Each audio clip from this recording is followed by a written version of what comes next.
What's up everybody, my name is Carl, and today I'm back again with another film review.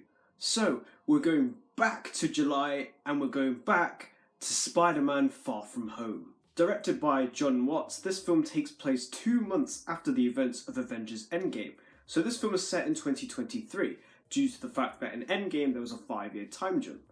So Peter Parker has been blipped back into existence and is now in a new world that's ever changing. He has to deal with the fact that people that used to be the same age as him in high school are now pretty much done with education, and people that he once knew that were younger than him are now in the same year as him.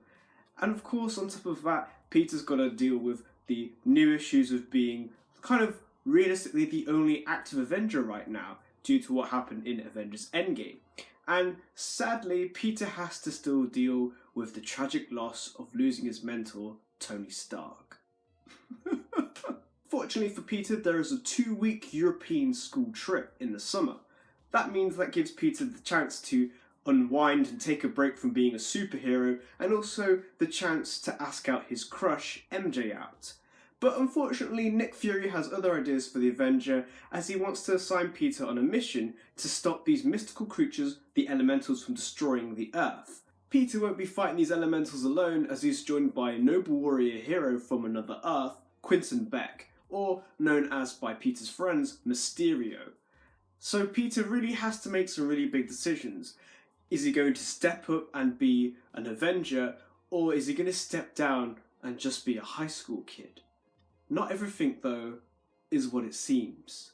Peter Parker, played by Tom Holland, is an absolute joy to see on screen. Tom Holland has certainly grown into this role over the 5 films that he's produced with the MCU so far. I feel like this version of Peter Parker is different than the other previous versions because there's a side of him, there's a part of him that I feel like is missing. What I mean by that is, he usually does a lot of pop culture references and jokes and has some really funny one-liners, like we've seen in Homecoming, Civil War and Infinity War, for example. But in this movie, they're kind of toned down quite a lot. He does 1 or 2, but that's really it. He's kind of more serious and mature. And I guess that's significant because going forwards into this new era of Marvel, Peter really has to step up and learn to be the big superhero, because there aren't very many superheroes at the moment due to what happened in Endgame. And I feel like the reason why there's a part of him that's not there anymore is because it's sort of to do with his grief. He's still mourning over the loss of Tony Stark, who had a big impact on his life. And obviously he was the reason to shape Peter to become an Avenger. So I really kind of like that sort of side of Peter Parker. It's kind of interesting. It shows some real Spider-Man struggles. I don't know if it's just me that's noticed this, but, you know, watching Far From Home a few times now, I feel like this version of Peter is very different. But comment below if you have noticed this as well. Do you really think Peter's changed a lot in this movie? But of course, he still plays the awkward, nerdy teenager from Queens. We still get that sort of vibe. You know, it's awkward when he's trying to get with MJ and he sort of fails. I like how in this movie he's really trying to get with her, but we get the likes of Brad Davis, who I really despise, who gets in the way of things. Of course, Tom Holland portraying Spider-Man as well is fantastic. I feel like due to what's been going on in Avengers Endgame going forwards, I feel like Spider-Man is not really in control. Certainly in the fight sequences in Venice and Prague, Mysterio sort of steals the limelight from Peter, and Nick Fury is kind of questioning him in a bit. I don't know if anyone's noticed that, but I feel like that's kind of implemented. But of course, as the movie progresses and his character develops, Spider-Man once again is in control of situations, certainly with the final battle in London. I really like how Spider-Man had different suits in this movie. Of course, we saw some of the familiar ones like the Homecoming suit, we saw the Iron Spider suit, which I've actually grown fond of. We saw two new suits. The Noir Stealth suit, which I'm not really a fan of, but they depicted it from the comics. They got inspiration from the Spider-Man Noir character, so I accept that. And of course, there's the Bosco suit, the suit that Peter makes on the jet, and I really like that suit. It's kind of a depiction of Steve Ditko's sort of comic era, the red and the black. It's a really nice colour contrast, and it looks really cool. I really also like how Peter's journey sort of develops. So of course in Homecoming we've got a story arc of him learning to become sort of more than an Avenger, being the friendly neighborhood Spider-Man. In this film, he's transitioning from being a boy into a man, and certainly we see a lot of independence happening, especially when we have Happy and Peter's interaction on the jet, which really shapes him as a character. And I really like this, especially considering that after everything is over and he's swinging through New York, he is free. He is independent, he's proven himself, he's a man, he is an Avenger, and he's come to terms with losing Tony Stark. He's learnt to become our friendly neighborhood Spider-Man once again, and seeing him flying through the new sort of Oscorp or Baxter building, whatever that may be, it's just sort of a symbolism of freedom, like he's done it sort of thing, and I really like that. It's a real powerful moment in the movie. Crimson Beck, played by Jake Gyllenhaal, is incredible. By now you've seen the movie, so you'll know that Mysterio is in fact the actual villain of this movie. In fact, I really like this false hero sort of side of him because it's straight out of the comics when he wants everyone to believe he's a hero and Spider-Man is bad, but it turns out that Mysterio is just a big fake and it's all illusions. I really like how he kind of becomes sort of like his Nightcrawler role. If you haven't seen Nightcrawler, it's a great movie with Jake Gyllenhaal in it. And he really shifts into that sort of character when he's doing his toasts. And of course, when he goes a bit crazy and points all his weaponized drones at his crew, just to make sure that they're clear that they don't make any mistakes with their final illusion. I really like his costume design. It's very much comic accurate. It's a nice sort of twist on things. Obviously there's a few little changes, but it's still very much an MCU sort of style. And I quite like that a lot. All the illusions that Mysterio performs are just, you're dumbfounded by it because you think, wow, this looks real, but of course it's not. I really also like how you sort of like him as well as a character. You believe that he's a good person in the beginning. He's very noble. He's like a big savior. He's like a godsend. You know, all these Avengers are gone, and here he comes with his cape and his fishbowl helmet, and he's just a new hero that we all look up to. And of course, that's what he wants you to believe, but it's all just illusions and drones. I really like Mysterio. I feel like him and Vulture, you know, this MCU sort of villainry of Spider-Man is fantastic, and I can't wait to see what they do next with the third movie.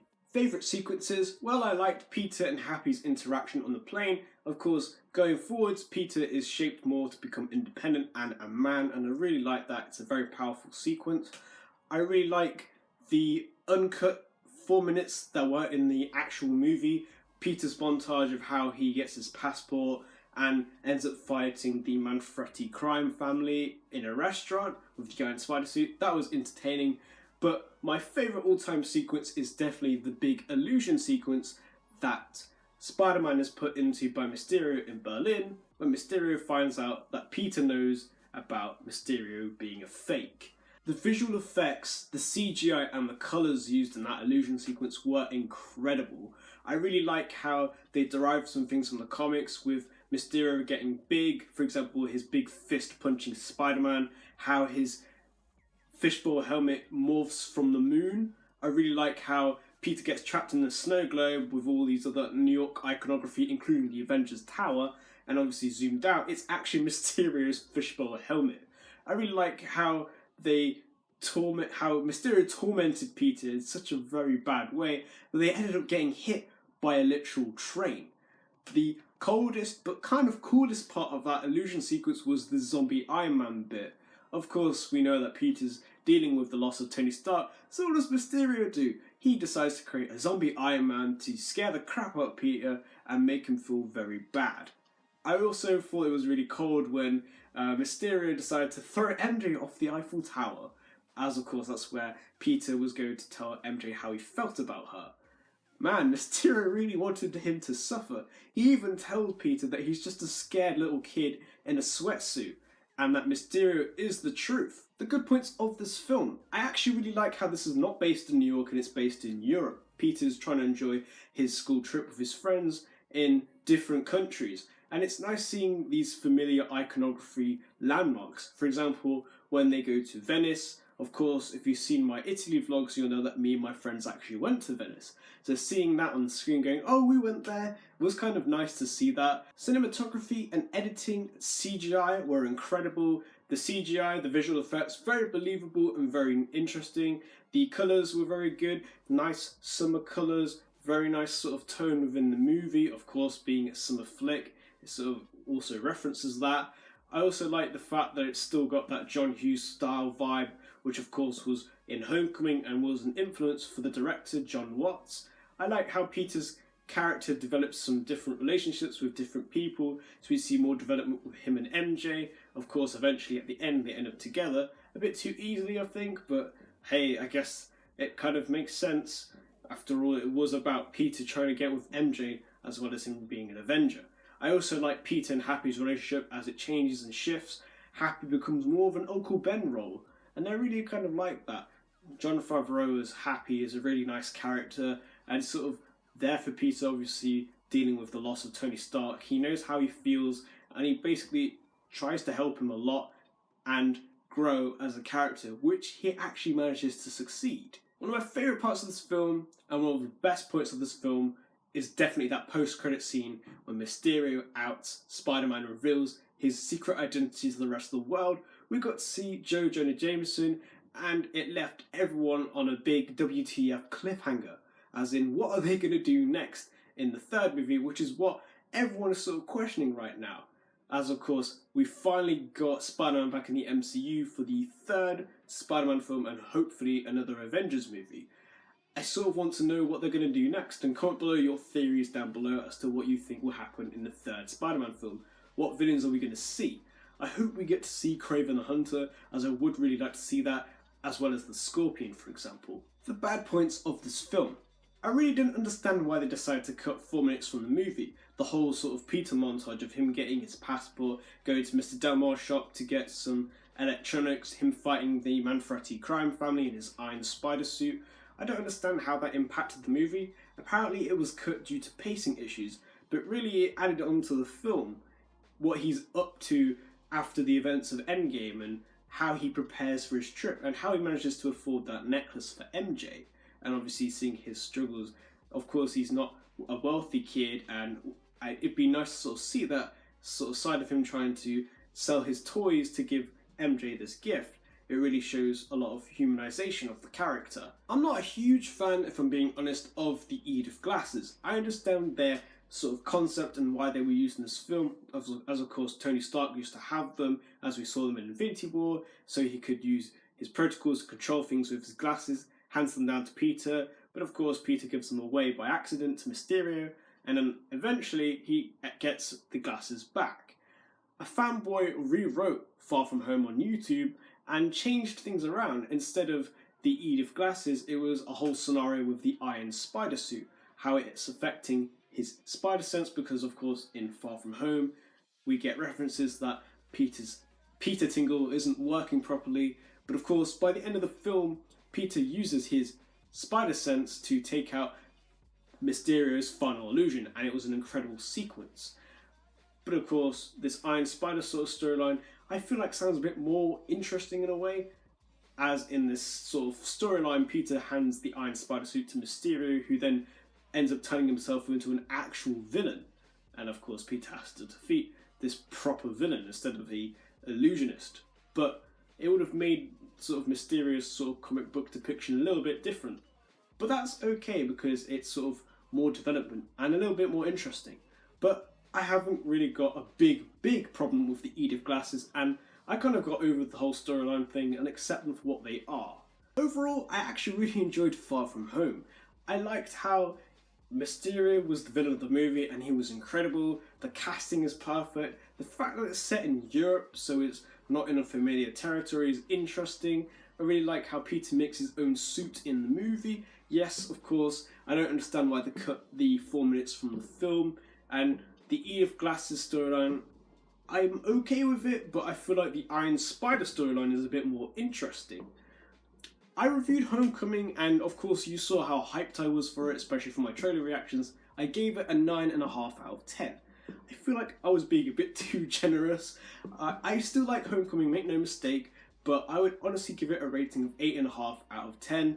And I would give Spider-Man Far From Home a rating of 9 out of 10.